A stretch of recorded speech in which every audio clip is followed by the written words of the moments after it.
Assalamualaikum warahmatullahi wabarakatuh. Sahabat beriman, pernahkah kita merenung di balik setiap ayat suci Al-Quran?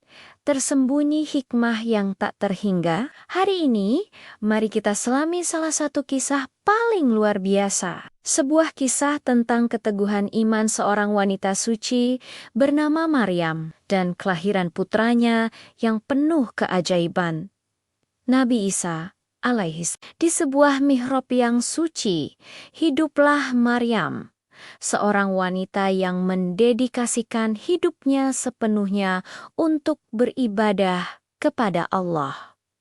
Ia menjaga kesuciannya dengan teguh, menjauhkan diri dari pandangan laki-laki yang bukan mahramnya. Suatu hari, ketenangannya terusik. Sosok sempurna seorang laki-laki tiba-tiba hadir di hadapannya. Tentu saja Maryam merasa takut. Dengan iman yang kokoh, ia berkata, "Sesungguhnya aku berlindung kepada Allah yang Maha Penyayang darimu, jika engkau seorang yang bertakwa." Sosok itu menjawab dengan lembut, menenangkan hatinya. "Sesungguhnya aku ini hanyalah seorang utusan Tuhanmu untuk memberimu seorang anak laki-laki yang suci. Ia adalah malaikat Jibril." Maryam terkejut bukan kepalang. "Bagaimana mungkin? Bagaimana aku akan mempunyai seorang anak laki-laki, sedang tidak pernah seorang manusia pun menyentuhku, dan aku bukan pula seorang pezina?"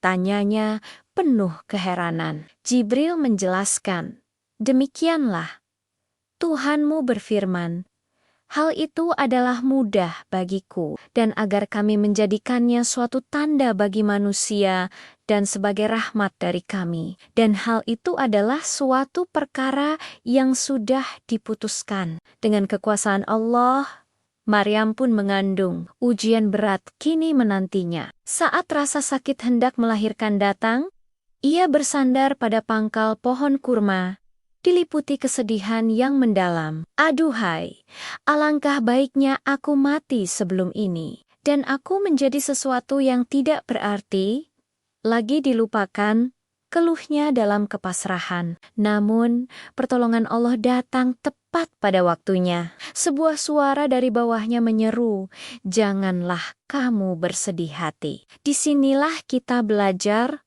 pelajaran berharga. Pertama, pentingnya ikhtiar. Meski Allah bisa saja menurunkan kurma langsung ke pangkuan Maryam, ia tetap diperintahkan untuk menggoyangkan pohon kurma itu. Ini mengajarkan kita bahwa usaha adalah bagian dari tawakal. Kedua, jangan bersedih. Kesedihan yang berlarut-larut bisa membawa kita pada keputusasaan. Percayalah, pertolongan Allah selalu dekat. Ketika Maryam kembali ke kaumnya membawa sang bayi, cemoohan dan tuduhan pun datang bertubi-tubi. Apa yang Maryam lakukan? Ia tidak membalas sepatah kata pun. Ia hanya diam dan menunjuk pada bayinya. Inilah kekuatan diam melawan celaan.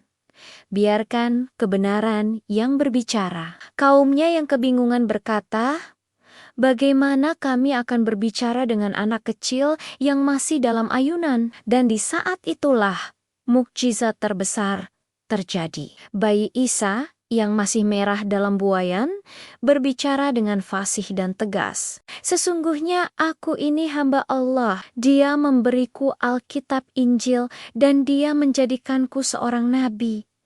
Pernyataan ini begitu jelas dan kuat, menegaskan bahwa ia adalah hamba dan utusan, bukan Tuhan. Sebuah bukti keesaan Allah yang tidak beranak dan tidak diperanakkan. Sahabat, kisah ini adalah pengingat bahwa kekuasaan Allah tiada batas. Di balik setiap kesulitan, ada kemudahan. Di setiap ujian, ada keajaiban. Maka, jangan pernah berputus asa dari rahmat-Nya.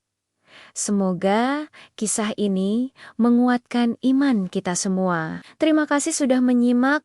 Jangan lupa untuk like, subscribe, dan bagikan video ini agar manfaatnya semakin luas. Wassalamualaikum warahmatullahi wabarakatuh.